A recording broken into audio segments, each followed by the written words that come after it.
Hello, we're the Nostalgia Critics, and we remember Doug so you don't have to.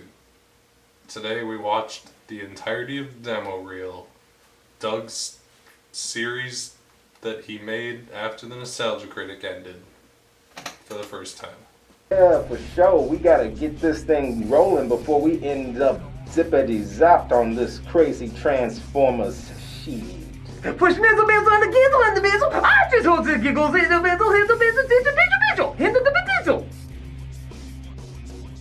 Yeah, you take a pizzle, my nizzle, and I'll, settle this thing right here. I'm gonna grab me a snack of KFC and grape.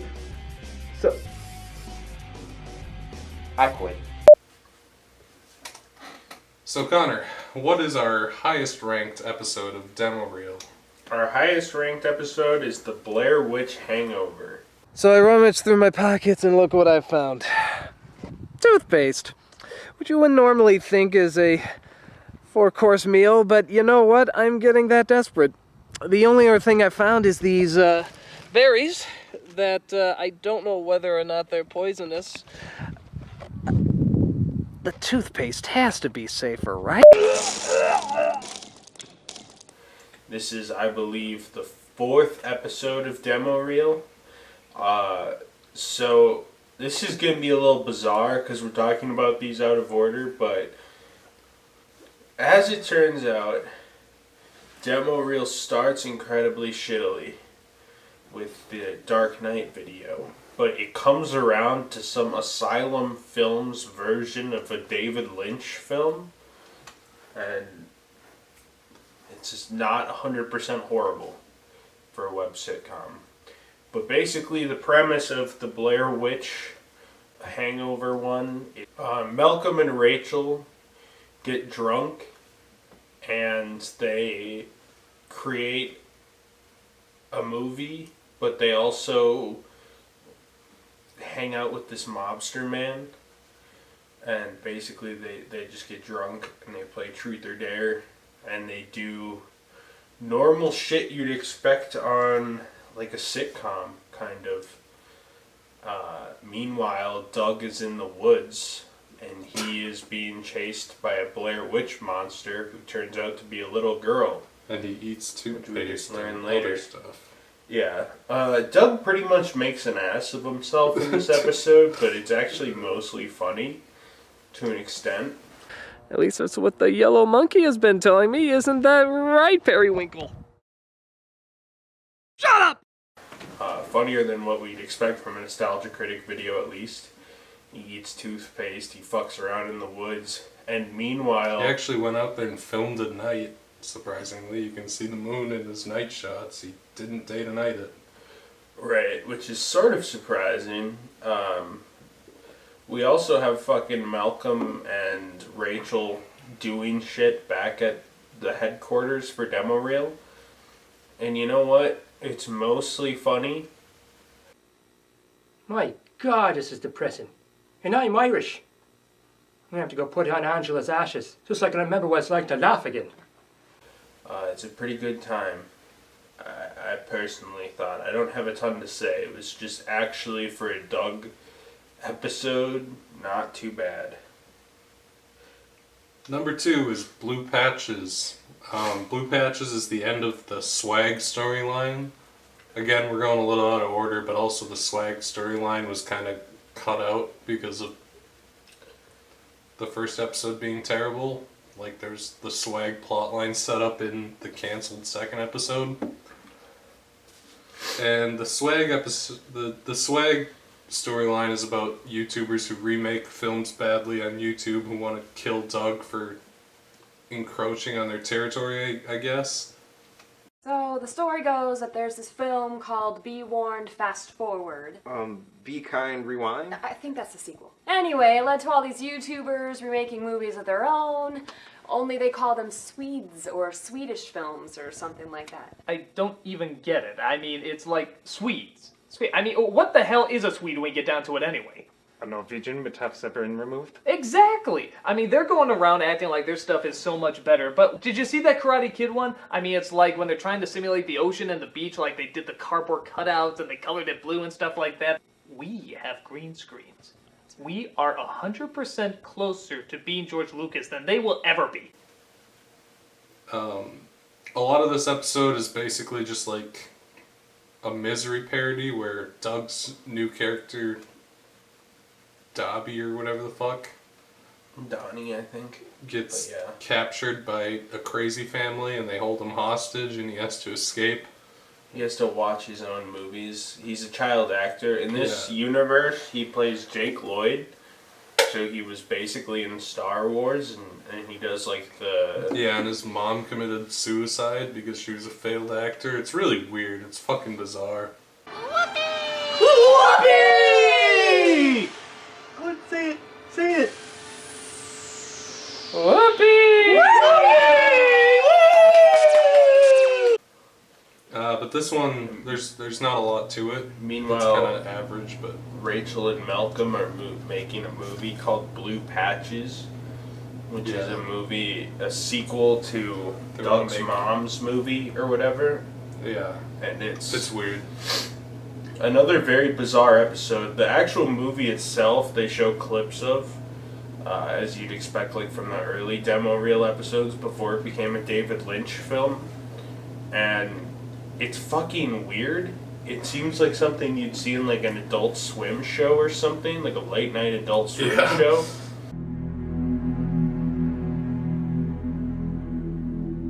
You've come a long way, Mr. Jordan. Tell me, what is it you hope to find here?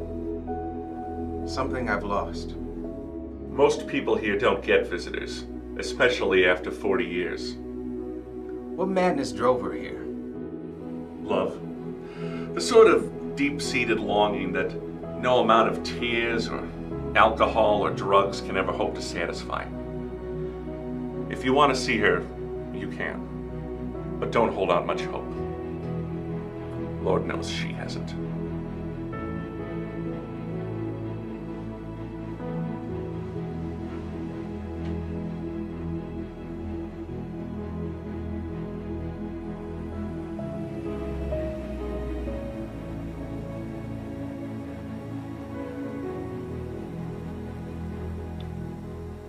Face. You've changed. The world has changed. It's not the same place anymore.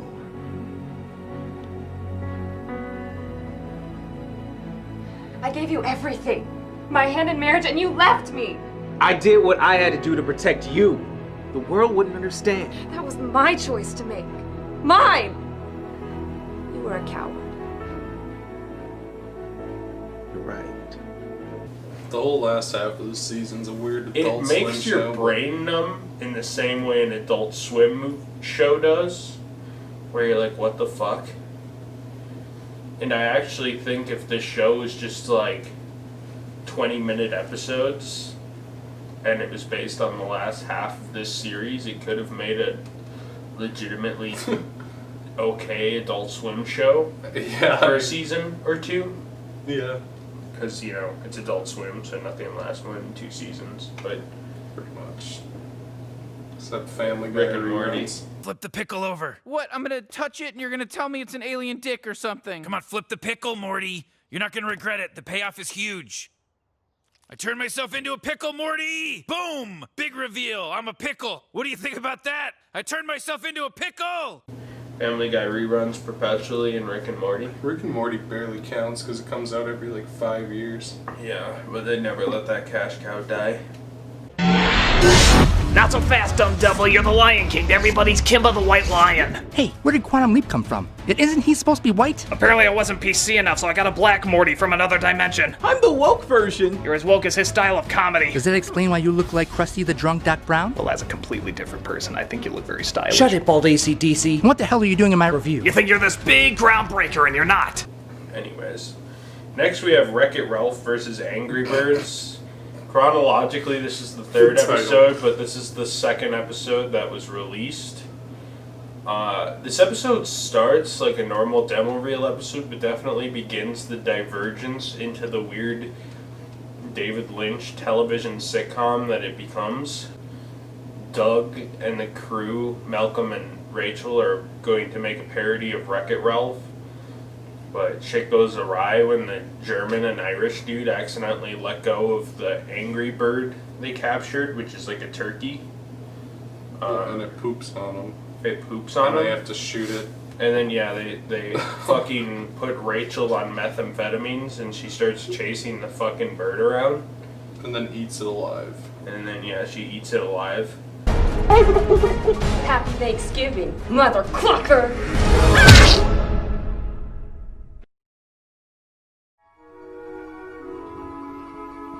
Holy smokes, what the hell happened here? I killed the turkey. Well, that's great, where is it? I think I ate it. You ate the turkey. I don't know. It's all a little blurry. It has elements of like Roland Emmerich's Godzilla with like the eggs and stuff. It has I think elements it was supposed to be old like Demo Alien Reel. too. Oh right. Aliens more so, but Probably, yeah. I just saw those eggs and it reminded me of that fucking shot in Yeah, it Roland kinda was Emmerich's like that, too. Godzilla. But yes, it's fucking weird. I do think it was a smart pivot because while we were watching the first episode, which spoiler alert is fucking horrible, probably the worst dog thing we've ever seen. Spoiler alert again, but they like really pivot away from the standard format of the show and start to go to what we see for the last 3 episodes. Like, the show's really weird. Because if you don't count the 6th episode, which we'll talk about in a minute, you have one normal episode, one transitional episode into what the show becomes for the last 3 episodes. And this is that transitional episodes. 3 weird meta commentary, weird. I don't even know what to call it. Even the last episode's a meta commentary, but we'll get on to that. Overall, yeah, it's just like you're watching this and you're like, oh great, I have to watch another 5 episodes of Demo Reel because we just got through the first episode and it was cancer. And then we watched this and I was like sitting there amazed. I'm like, this is the way to do it. Even the first episode, I'm like, if they just focused on the character dynamics and made a weird internet sitcom, it would work 100 times better than these fucking shitty SNL clips on a 5-foot green screen with 3 characters. And they did that, and as I expected, it was a lot better, though they still had a lot of room to grow from here. Yes. So, number 4 is The Review Must Go On. It's the final episode of Demo Reel. This one, truthfully, it's pretty boring. A lot of it is actual, real-life Doug trying to figure out if he's going to bring the Nostalgia Critic back and having conversations with the Nostalgia Critic. So what are you waiting for? You know it's just a matter of time. You're not real. You're just a fragment of my now very concernable imagination. Maybe. Or maybe it's like what you said before. And what did I say before? How a character can become so real that they cease being a character. They become ingrained in your mind and you can't get rid of them no matter how hard you try. It's got a couple cameos. Lindsay Ellis shows up. Brad Jones comes in to save the day once again. Linkara's there. Truthfully, the episode's fairly boring. It tries to go on some Barton Fink shit and be like a fucking Demo Reel episode about making Demo Reel episodes, making Nostalgia Critic episodes. It's almost like weirdly touching the way he kind of cares about the Nostalgia Critic character, which is something I never thought I'd say. I'm not surprised. But I mean, At the same time, the episode itself is fairly dull. My favorite part of the episode was probably the stinger at the end credits where Brad Jones says, "Who wants the nostalgia critic back? Bring back Melvin." That was pretty epic. Nostalgia critic? What the fuck is that? When are you gonna bring back Melvin? Based. Yeah. No, it's really weird because especially, I think they were building to... Like, I think after the first episode, they did the second episode and scrapped it, basically, which we will talk about because they released it on the YouTube channel. But, it seemed like basically, like, everything after episode 2 was just building to get back to Nostalgia Critic because that first episode got shit on so fucking hard. They pretty much start... Wreck-It Ralph is like a tonal shift for the series where they start focusing way less on the skits. And then the Con episode that we'll get to in a second starts the big shift into like turning this into another lore plot line like the movies. Right. Well, But this one is better done than the movies ever were. Right. Well, this is even what I was saying when we watched the first one is this should be like Be Kind. This series should have been like if they continued doing it in the world where Nostalgia Critic doesn't come back and they keep doing this. It should have been like a Be Kind Rewind thing where it's more based on the characters, but then maybe they could come up with like 2 or 3 funny little skits in the middle. Yeah. And kind of just, you know, like if it's a sitcom essentially with the premise being these filmmakers that remake films, we don't need to see the entirety of their remake, which is made on a shitty 5-foot green screen. If, you know, and when the first episode, which I'm not going to talk too much about yet, but when the first episode was 80% their fucking remake, which was fucking horrible, it kind of takes from it. And I did think there was actually a decent dynamic between Malcolm, Rachel, and Doug there.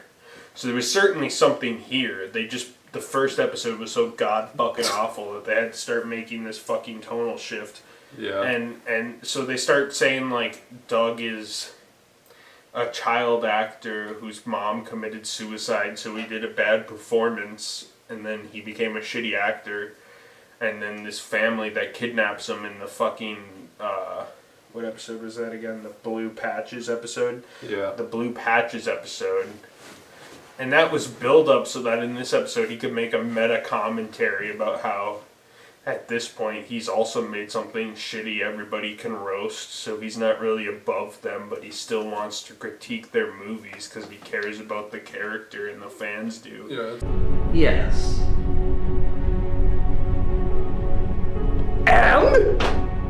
But perhaps now you're a little wiser. Everyone you criticize from this point on has a face. In every way, they are just like you. They work hard, they feel pain, they laugh, they cry, and when you mock them, you also mock yourself. You can still criticize all you want, but deep down inside, you'll always know what it's like to be on the other side. Yeah, it's a very odd meta commentary about the state of reviewing and how he feels about it and if he wants to continue doing it and lots of stuff. It's weird, man. It's weird. It's pretty fucking bizarre. Not gonna lie. Next we have Lost in Translation. Even Demo Reel wasn't immune to Con episodes. Yeah. Basically he meets up with Yo Uncle, or what was his Uncle fucking Yo. name? Uncle Yo. The fucking comedian guy. He meets up with Uncle Yo, and it's basically Lost in Translation featuring Uncle Yo at an anime convention. This also continued that kind of... This was probably the first episode that was more of a meta sitcom than even like the Wreck-It Ralph one, which still had its foot in the original concept. Yeah. So for that, I did like it, and I started seeing more potential in the series. That said, a lot of this was based on improv comedy and stuff. Yeah, it was pretty much like doesn't work very well. I cringed when Doug he and sang, Rob go to the fucking convention, and then Doug will just like say random crap about the convention, and like they have like he sang the Pokemon theme song twice. Yes, once with Uncle Yo and once with Ego Raptor. I will travel across the land, searching far and wide. Understand the power that's inside. Pokemon, gotta catch them all. I know it's my destiny. Pokemon, in a world we must defend. Pokemon, gotta catch them all. Our courage will pull us through. You teach me and I'll teach you. Pokemon, gotta catch them all. Gotta catch them all. Pokemon. That was very cringe. But there's a lot of stuff in the episode where it was like, you can tell it was basically just like his con experience footage that he turned into an episode, because he like walks up to some girl cosplaying as the Nostalgia Critic, and she's like, "What kind of character are you supposed to be, young lady?" That's like, oh god. And Then he's like, "May I him have just- your phone number?" Him just doing Really all sorts cringe. of, oh yeah, when he gets the cosplayer's hitting- business card, and he's like, "Call me." It's like, He was hitting on her and just making everyone feel weird, and he's like, just being like an asshole. See, There's some guys. She seemed so awkward about it too that I do think it was a bad grandpa type of thing where it's like he's in character but they're filming it for like Yeah. live reactions. But it's Doug too, Well, so it was just cringe as fuck. So is that from like a Christmas anime or? Holiday Mastery.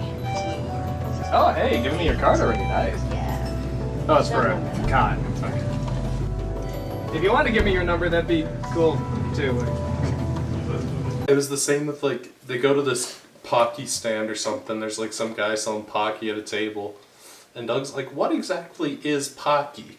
And the guy's like, "It's like a cookie with chocolate on it." And he's like, "So it's like a breadstick with chocolate on it." And the guy's like, Sure. "I guess you could say Yeah, that." basically. And the guy has like a camera shoved in his face, and he clearly just feels awkward as shit, and he's just trying to make some money, and Doug's just like cracking shitty jokes and like sucking on the Pocky in front of him and stuff, and it's just like, oh god. What is Pocky? It's a biscuit stick with chocolate coating on it. So it's basically a breadstick dipped in chocolate. Okay. Sounds like a dessert from Honey Boo Boo. To make your poop rocky, do it with Pocky. Ego Raptor Oh, did this. For some reason, that was kind of weird. It's kind of uncommon, other than James, for him to actually have outside of channel awesome crossovers.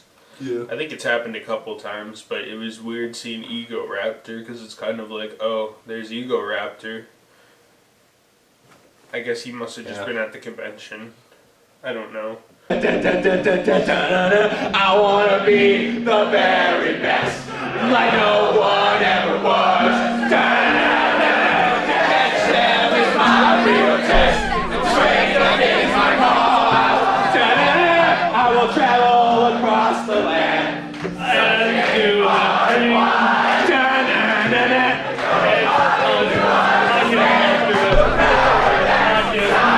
Pokemon, gotta catch up, our hearts so true. Our courage will pull us through. You teach me and I'll teach you. Pokemon, gotta catch 'em all. Gotta catch 'em all. Pokemon. But, you know, it still did have bones of the future concept in there. We had a little bit of Malcolm and Rachel shit. I have no fucking recollection of what they were doing. Investigative vlog report. Donnie's become really weird. Even for Donnie. My attempts to unlock a little bit about his past have hit a roadblock. Donnie Dupre does not exist. No birth certificate, no records. Yeah. They, oh, that's the one where, I think it's the one where, like, Malcolm gets followed by the car. Oh, right. And yeah, the they swag get beat people up. want to kill Rachel, but it just like has Or no he gets pancakes impact. on him or some shit. Oh It's yeah, they weird. throw pancakes at him or something. Right. It has And like then no impact on This is anything. the one where Doug gets kidnapped, which leads to the Blair Witch and Blue... Fucking, what is it called? Blue Patches story arc. So this leads into the SWAT story arc. You know, for the most part, it was good. Honestly, it wasn't terrible. Next up, we have Transformers. This is the lost episode of Demo Reel. This is the second episode we were Watching it, you'll be able to tell why, because it's pretty much directly copying the format of the first one without all the lore stuff. It does have a little hint of the lore stuff, like it has set up for the swag plotline, which presumably the swag plotline was just going to be like a recurring gag where they have like these villains that they deal with every week. Right. But the Transformers one follows the like format of the first one to a fault, where like 90% of it is just bad remake clips. And then they even do like, they were trying to set up running gags where Malcolm quits in every episode. In the first episode, he quits over the supervillain shuffle, which we've mocked a lot. Yes, and we and in will this one, talk to again. This one, he quits over the racist Transformers, which was actually kind of funny, but... What's the matter? Too much rectum? No, it's the script. I'm kind of concerned about these twins, Skids and Mudflap. Yeah, what about him? Do you have any idea how insensitive this crap is? I mean, they make Jar Jar Binks look like Frederick Douglass. Well, how do you think I feel? You? Yeah. I mean, do you have any idea how racially insensitive Shia LaBeouf is to white people? I bet you never even considered that before, did you? I mean, really think about it. Us white guys, sure, we've had it pretty good, but we can't jump, we can't rap. The only sport that we have is hockey and badminton. We can't take our shirts off without looking like shaped cats. We're revolting creatures. Do you have any idea what it's like to be the exact definition of uncool? And for someone like this Republican haircut twerp to come along and say, I am white people, hear me squeak and complain. If he was any whiter, he'd be Woody Allen's mayonnaise. Is that what we are to you? Is that what we are to the rest of the world? Just a bunch of beluga-skinned buffoons? Yeah. Yeah, you are. Too bad, we're doing the scene anyway. Yeah, for sure. We gotta get this thing rolling before we end up zippity-zapped on this crazy Transformers shit. Push nizzle bizzle and the gizzle and the bizzle. I just hold the giggles in the bizzle, hit the bizzle, hit the bizzle, hit the bizzle. Yeah, you take a pizzle, my nizzle, and I'll, settle this thing right here. I'm gonna grab me a snack of KFC and grape. So I quit. Yeah, he did the cheap joke where he's Skids and Mudflap want KFC and purple Kool-Aid. And Malcolm wants to quit again, which admittedly was kind of funny. And I guess understanding the fact that, in a way, the supervillain shuffle was supposed to be bad adds a layer of context to it. I think It's it still was. pretty embarrassing. But the problem is, if you watch just the first episode and quit watching the series, which I imagine you will want to do because after the first episode I wanted to fucking shoot myself. In the context, it's not shot very well because he has 5 feet of green screen. He's shoving 3 people on. He has 3 actors to play all the characters. And it's like you can't tell what's a joke and what's just bad because it's bad. Yeah, the line between intentional and unintentional cringe is blurred. But while the we'll come supervillain back to shuffle that. is still cringy, I will say at least now I understand that it was supposed to be cringy, where my entire recollection, not that it makes it much better. I'm not trying to justify We'll the come back to supervillain that because we're shuffle. not in that episode. I know, but still. But yeah, cutting this episode did have some consequences. The swag plotline continues without this episode, but this is the It's one like that explains what the briefly fuck explained. swag is. Because they have the parts at the start of like the next 2 or 3 episodes where there's like the mysterious swag man. Yeah, but in this one they explain like the acronym and they explain why they want to hit Doug. Because I had no idea. Because I knew that they were like Swedish something, and I didn't understand why they wanted to get Doug. But apparently there's some thing on YouTube that used to be a thing, or maybe still is, where it's maybe Swedish. It's it might just be like made up for the series. I don't know. I never heard of it. Swedish movies where they like badly remake movies, so that did have some stuff, but clearly this one was too close to the original concept and the first one must have just got roasted, and so he cut it entirely. Oh, the first one and he just started transitioning into making this a lore series and moving on. Right. It's very similar to the first. It is a fair bit better than the first episode. Not a whole lot, but it is more watchable, but it's still not the direction that it should have gone, which is clearly why he got rid of it. Right. This one had okay things and wasn't as blatantly terrible. But I also think he was... Whatever, we'll talk about that in a second. Next we have The Dark Knight Begins Rising. In this one, Doug talks about the Dark Knight trilogy, basically. And Doug seemingly doesn't understand the Dark Knight trilogy. He blatantly misses characters like Rachel because Bane's a flashier villain. He misses entire fucking plot points.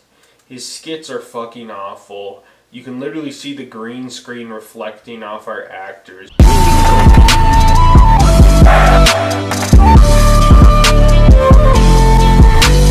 It's a 5-foot green screen with 3 people on it, so they can't fucking shoot it from far away.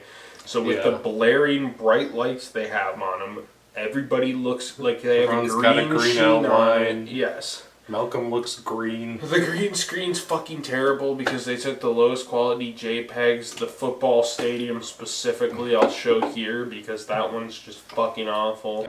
Kind of shot myself in the foot here. Let's just keep the game going. Come on. I think I saw some of you crawling near the end zone there. Anybody? Nothing? Shoot. Yeah, that one is pretty bad. It's the supervillain shuffle. The supervillain shuffle. It's the stupidest idea I've ever heard. We're not doing the supervillain shuffle!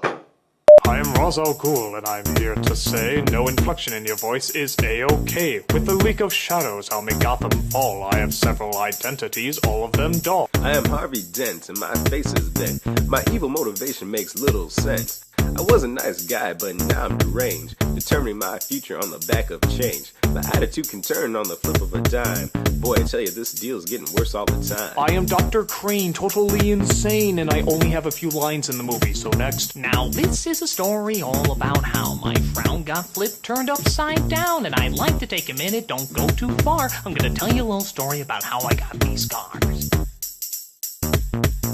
My daddy was a drinker. My wife, she liked to gamble. My dog's a plastic surgeon. Please stop me if I ramble. My plans are so detailed, it's like I see into the future. I'm a ball-busting, fat-bashing, gangster money moocher. Word! This one really ignores lore. It has a lot of...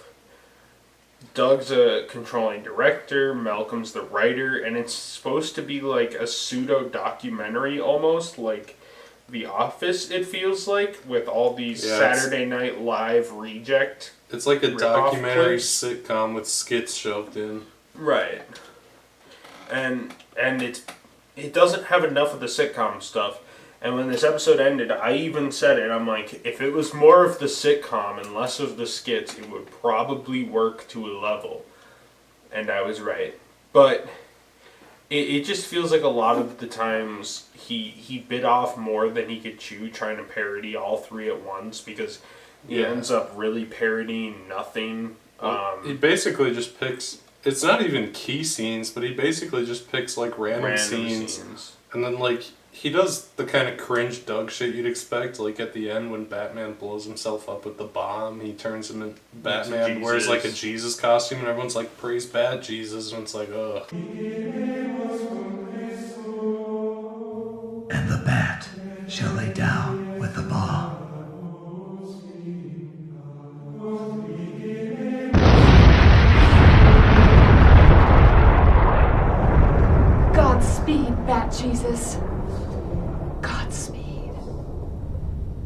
And the whole time you can't tell if his mask is just not on all the way. If it's a joke that his mask looks like shit. Yeah, his like how he mask puts is like it on, crooked or the if whole it's- time, and it's hard to tell where the shittiness, because you know, it's Right. Doug. It's hard to tell the line between intentional shittiness and unintentional shittiness is so blurry that it stops it from being funny. And it pisses me off too, because 100% of this show is shot in the office, but then they'll do random shots of their warehouse, like for like 2% of the episode, it's in their warehouse. Big empty warehouse They they have don't this use. huge empty warehouse, and it's just like, once you knew you were gonna do this, just be like, I'm taking a month off, and prepare your fucking warehouse, put some soundproofing in the warehouse, maybe fucking get a decent sized green screen so you can shoot your actors from more than 4.5 feet away. Yeah. It's a mess. I will say, and the fucking skit where he keeps changing costumes and he's like, I'm a Super Mario. It's like, this is fucking retarded. Yeah. And the joke goes on for like 12 minutes. Yeah, he's like, and meanwhile, Rob is like, or no, it's Malcolm. Malcolm. Malcolm is playing Alfred, and he's like, pick a costume that scares people. And he's like, I'm Mario. And then he's Mario's like, okay, scary. I'm Where's Waldo? And then he's like, are you sure you don't want me to be Mario? And it's like, you can tell he was trying to be funny with it, but it just was falling flat. it was a bad joke. It's time the rest of the world shares my fear. Nobody's friggin' afraid of Mario. Why are you afraid of Mario? He's an Italian plumber who steps on turtles. That's rude. And then he kicks them out of their shell, takes their home, and bludgeons them to death with it? Man's a psychotic. I don't want that person near my toilets. Go try another costume. Fine. I'll find something else that scares me.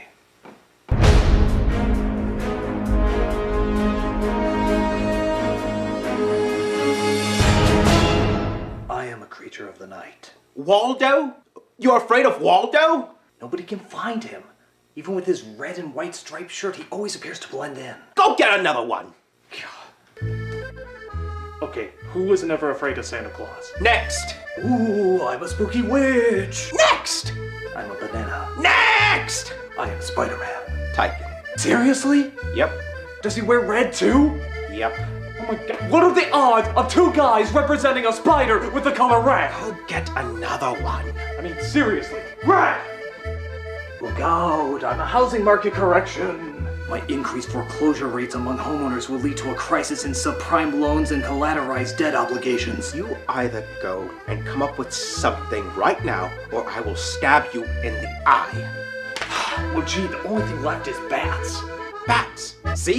Now that's something scary. Oh, come on, they're like number 50 on my scary list. Just do it. All right, if you think it's scary.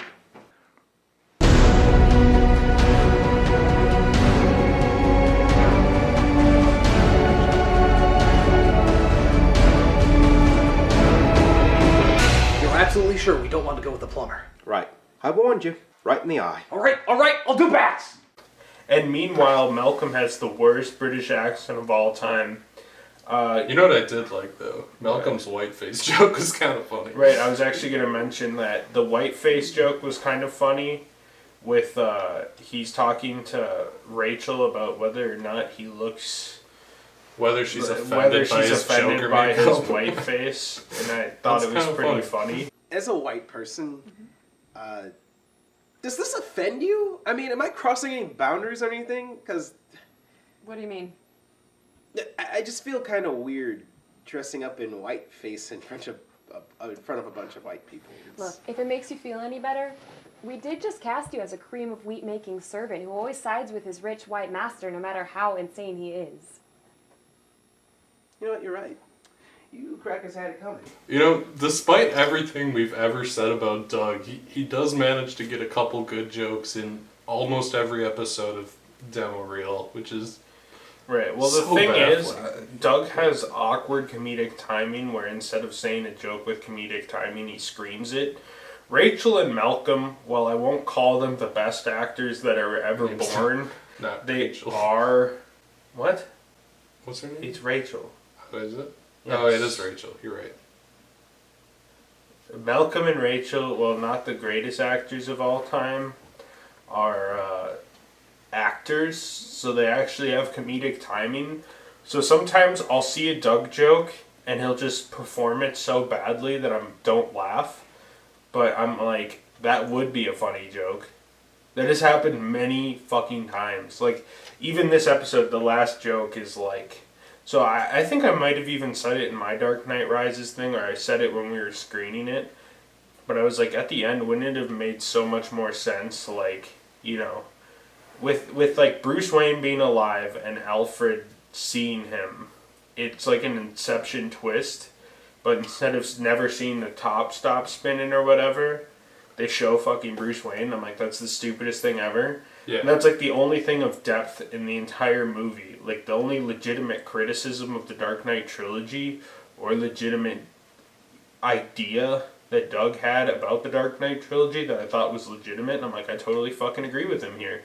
Yeah. So then, like, he made a joke where Doug is like the least subtle writer ever, and Malcolm as a writer's better, but Doug rewrites his scripts, so Alfred starts yelling, "Hey, Bruce Wayne, so nice to see you," despite Malcolm writing it as like him not turning the camera onto Bruce.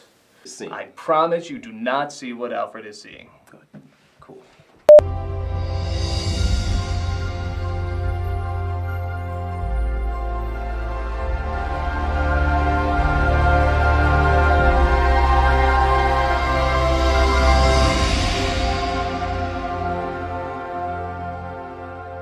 Why, Master Wayne, I can't believe it's you sitting right there across from me, and with Selena Kyle.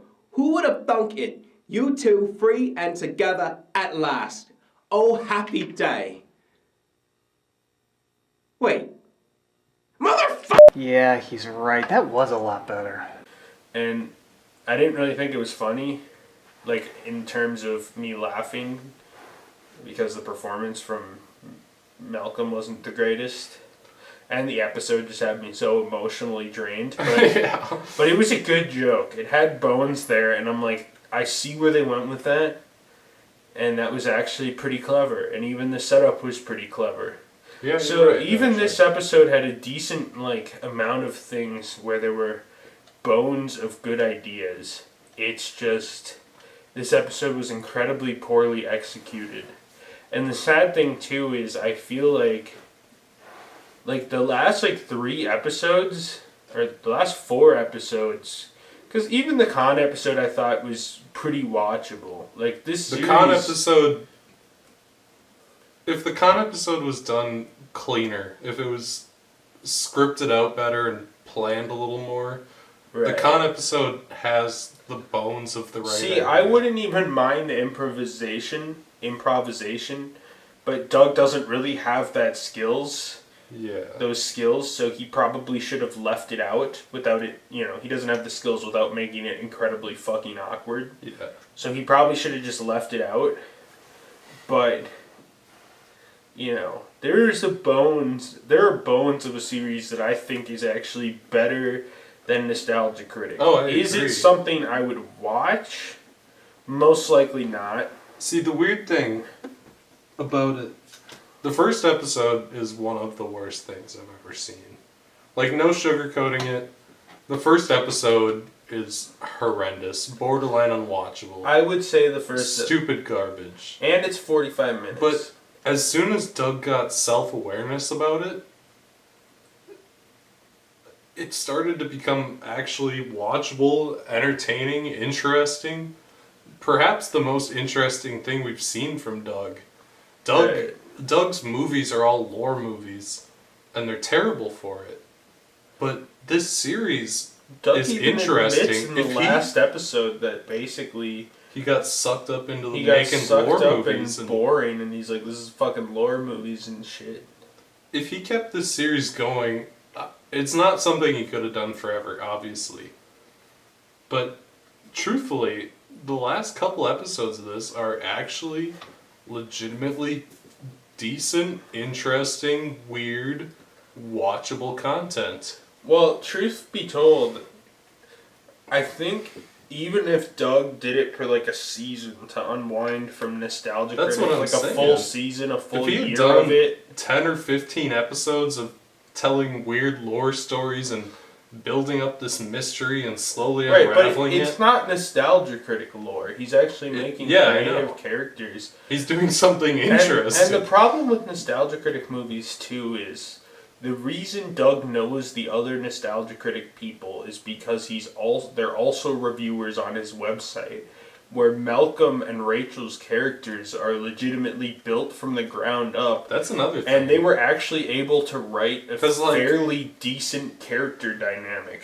Yeah, that's another thing, because, like, the Uncle Yo and Ego Raptor show up, and Uncle Yo is basically a non-entity, as far as I can tell. Well, even, like, Uncle Yo, he wasn't like, oh, it's Uncle Yo of Uncle Yo Show, Yeah, or whatever Uncle the Yo fuck was show just he treated had. as, like, a new person. Right. And Ego Raptor was, like, a 2-minute cameo. They basically just sung the Pokemon song together. Yeah, And they hung out for they 2 were at the minutes. same con, and Doug was like, you want to be in the episode for, like, 3 minutes? And Ego Raptor's like, yeah, sure, that'd be cool. And they drank together after, who cares?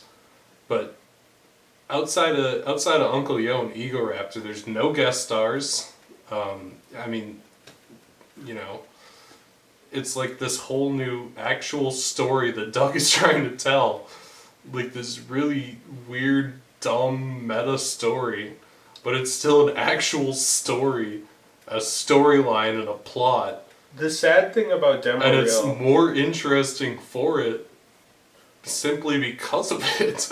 And if Demo Reel didn't get off on such a bad foot, if he had planned it from the start as being some kind of weird lore bridge break from Nostalgia Critic thing, and had time to like plan everything out and didn't get discouraged from the first episode doing so bad, it could have been even better maybe. But actually, it's weird though, because like at the same time, it feels like the good parts of this series are a response to how badly people took the first episode.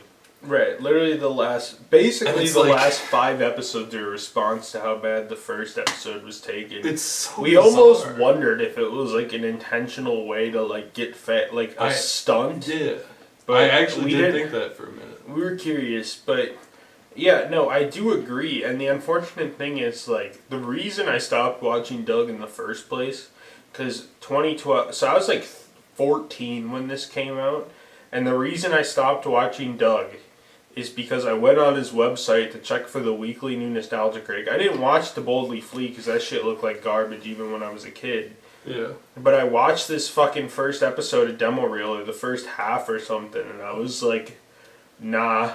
And I didn't watch another Doug video for probably 5 or 6 years. And it's like, and then, you know, by then I was self-aware enough to realize he's not the greatest It kind of reminds me of... But I think that's why people wrote off Demo Reel, because whenever I hear Demo Reel mentioned, it's always the supervillain it's shuffle. blasphemy. People Yeah. make fun of the supervillain shuffle, and I think it's completely rightfully so. Like the first episode of this series, the first episode is a horrible bad. first impression. It's such a bad first impression. It really... That I totally would not judge anyone for not watching more, because after watching the first episode tonight, I was like, I was fuck. on the brink of death. I was on the brink. I was like, this might take us a few nights. But once I actually started watching the decent episode, even after like the Wreck-It Ralph episode, you know what it kind of I was reminds me of? intrigued enough to go on. Starting after the fucking fiasco that is the first episode, it kind of transitions into what like Board James became, like the last Right. half of Board James, where it's like kind of a weird meta commentary on making YouTube videos the same way Board James was.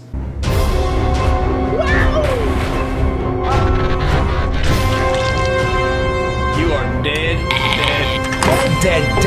dead. Black hole, my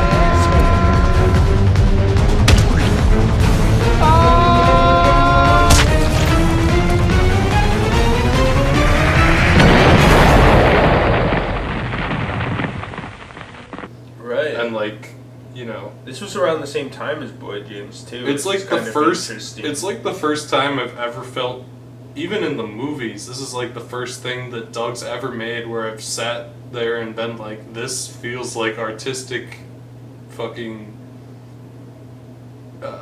What's it called? It feels like an artistic expression, because the movies were just an excuse for all him and his fucking internet buddies to meet up and do some stupid crap and drink together. It's an anniversary exposure special. It's basically like, look at all these guys. This feels like the first time Doug actually sat down and had an idea of a story he wanted to tell, and it came at the expense of him getting shit on for the first episode. And it's so bizarre. It's like, honestly just so strange. Like, honestly, if the first episode was so bad that it knocked him into self-awareness.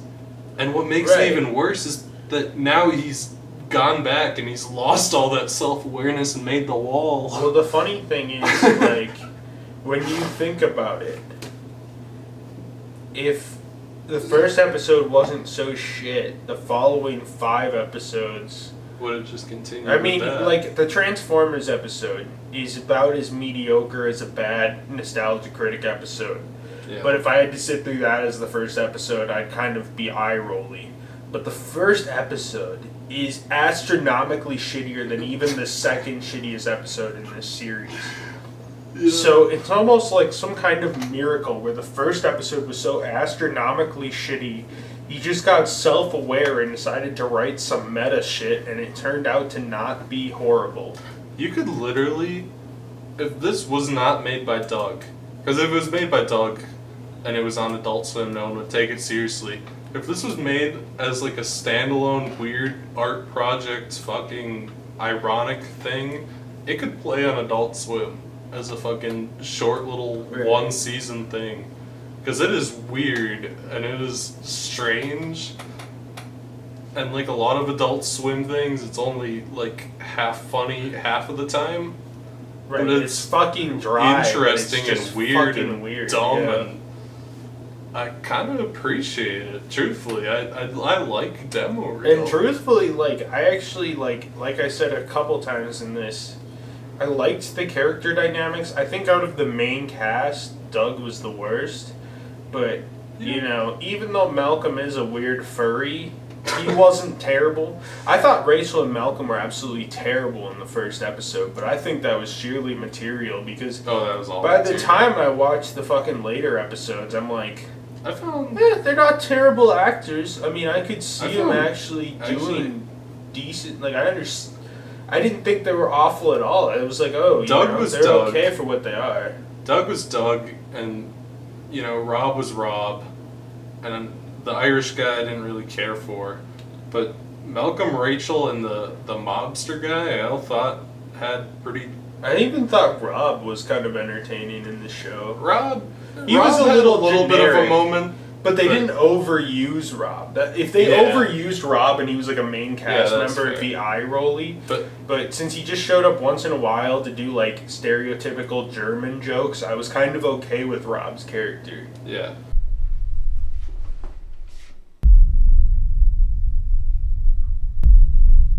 Come ins, Quinn. Carl, what is it? I found her, Quinn. She's staring at me. She's an ugly little bugger, isn't she? I think she can hear you, Quinn. Don't move, I'm coming.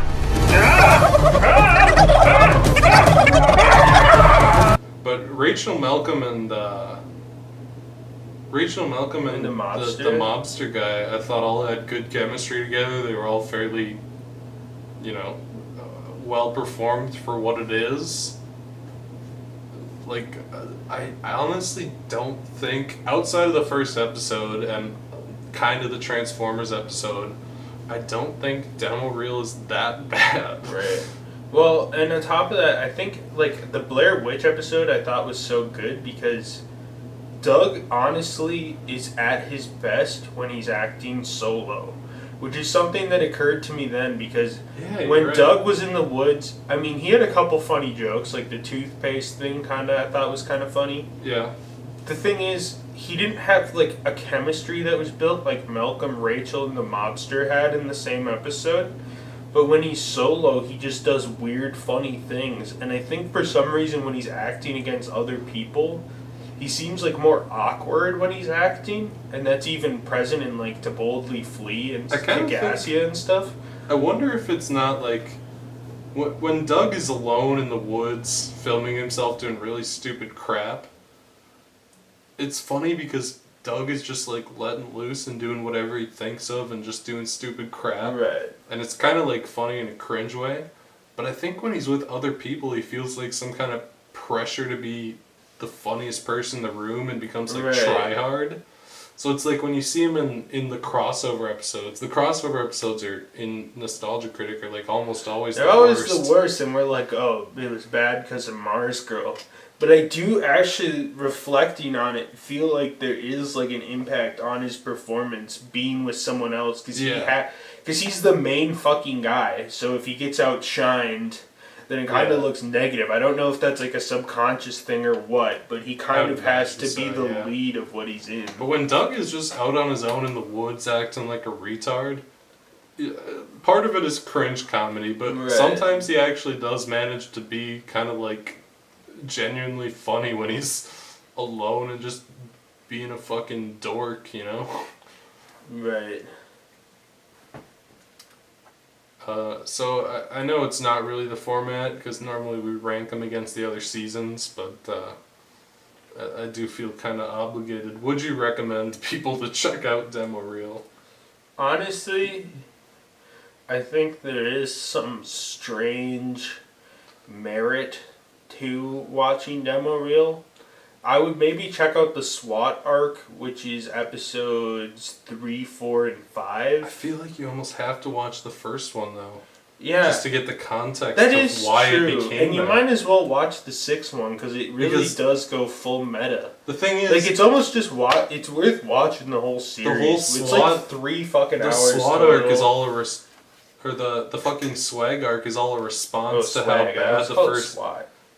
how bad the first episode is, and it's like the context for how it turned out so fucking weird. It is probably one of the weirdest little web series ever. It is. The bizarre It's thing by is Doug. I probably watched this video, the first episode, within the first week it came out as a kid. And it was so bad, I literally just was like, fuck this, and swore off Doug for years. And I watched Doug for 2 or 3 years before this. Probably was watching Doug since like 2010 or 2009 or something. I remember when the computer desk was over there and you and me would sit there and watch Nostalgia Critic episodes together. And Right. A fucking archaic desktop we would just watch Critic episodes on all fucking day. And it was, it was like the first episode of Demo Reel was so bad, so incomprehensibly bad that we just never watched Doug again. So I expected this to be cringe Kino at its finest. And while I won't call it high art, because there is still some shit in the good episodes that are bizarrely shot and shit, I actually had a decent time watching it. It was really fucking bizarre. I think that's the best way to describe it. And I guess if I also had to go a step further and rank it against the Nostalgia Critic series, I'd put Demo Reel on top.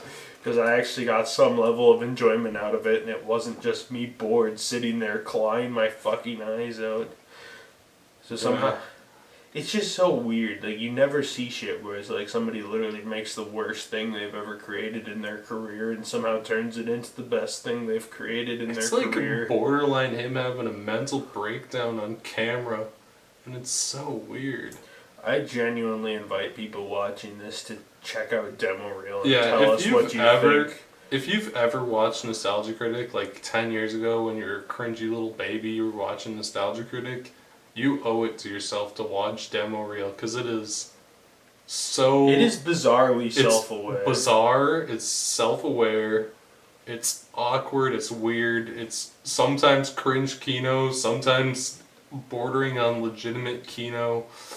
It explains how Doug became what he is now, kind of. It's like kind of the transition between old Doug and wall Doug. Right. Well, we'll see, because pretty much nothing beyond the first episode of Demo Reel I've seen. Yeah, this is aside from like pretty a couple episodes that I randomly I think After I've this- only seen fucking the only one I've seen since this was some fucking Barney movie review that Emily made me watch one time because it came into her recommendations. She had no idea who Nostalgia Critic was, and I was like, this fucking guy. She's like, who's this? And I'm like, Nostalgia Critic. She's like, oh, okay. And then we watched the Barney review, and I thought it was kind of weird. I don't know what season that was off the top of my head. The only episodes I've seen past this border are probably... Oh, I watched like the Rick and Morty part of Deadpool, but I was like, I'm not watching that whole thing. I've seen the 3 most infamous episodes after this and nothing else. I saw Deadpool 2. I have seen part with the Rick and Morty one. Mad Max. Did you see don't the Mad spoil Max? anything. I don't The wanna Fury know. Road one. And then The Wall. I know about The Wall. I remember the only reason I know anything about The Wall besides you seeing it and telling me about it is because I watched Anthony Fantano. I was looking through the subs and I was like, Nostalgia Critic made a remake of The Wall. Gave it not good. And the funny thing is when that came out, I just happened to be I was listening to The Wall album. It's actually a pretty good album, despite what Doug says. But I just happened to be listening to that a little bit that summer. Did you see Ralph's video on it? On The Wall? Oh, I did. It's yeah. on Ralph's second channel. Yeah, I saw that. Yeah, I saw that. Yeah. Yeah. And he... Oh, God. I'm definitely we're going interested into the to go new on. frontier. It's interesting. This is pretty much uncharted territory. Because aside from Barney, I have not seen any of these fucking videos. So, we'll see. It's the new frontier, boy. This is the end. The beginning of the end. Yeah. Or the end of the beginning. It's the end of the beginning. It's the end of the beginning, dude. Well, actually, I feel like the end of the beginning was right before demo reel. Yeah, it was and now I think we're gonna be at a weird part because I'm curious. Like, the most infamous shit is like the last few seasons, like the last 2 or like 3 3 years. seasons. So I'm curious to see how 6 through 10 was because you look at like seasons 3, 4, and 5, like. Mostly 4 and 5, it was just monotonous to sit through. Yeah. It wasn't even necessarily bad in the same way. Like, it's not like bad takes or anything necessarily, because the quality technically improves. Yeah. But it's just boring shit. And it's just monotony. This So is I'm kind of our curious. meta episode, our reflection on Doug and our time with him. Yeah, well, we're gonna have a lot fucking more time with him. 7 more seasons. 8 more seasons. Yeah, it's 8. Dude, by the time we get to season 13, either season 13 is gonna be almost over or will be recently over. So probably be starting on 14 by the time we catch up. Right, at least we'll get right into season 13, so... I mean, if we keep this pace. Ugh. Anyways. That was... to boldly... it's not to boldly flee, that was demo reel. That was demo reel. Watch it. If you're gonna watch Doug shit. watch demo. You could probably skip it, it's not that great. Wait a minute, Yes! I finally made it, my friends! Hooray! And you'll be sure to tell someone to save us, right?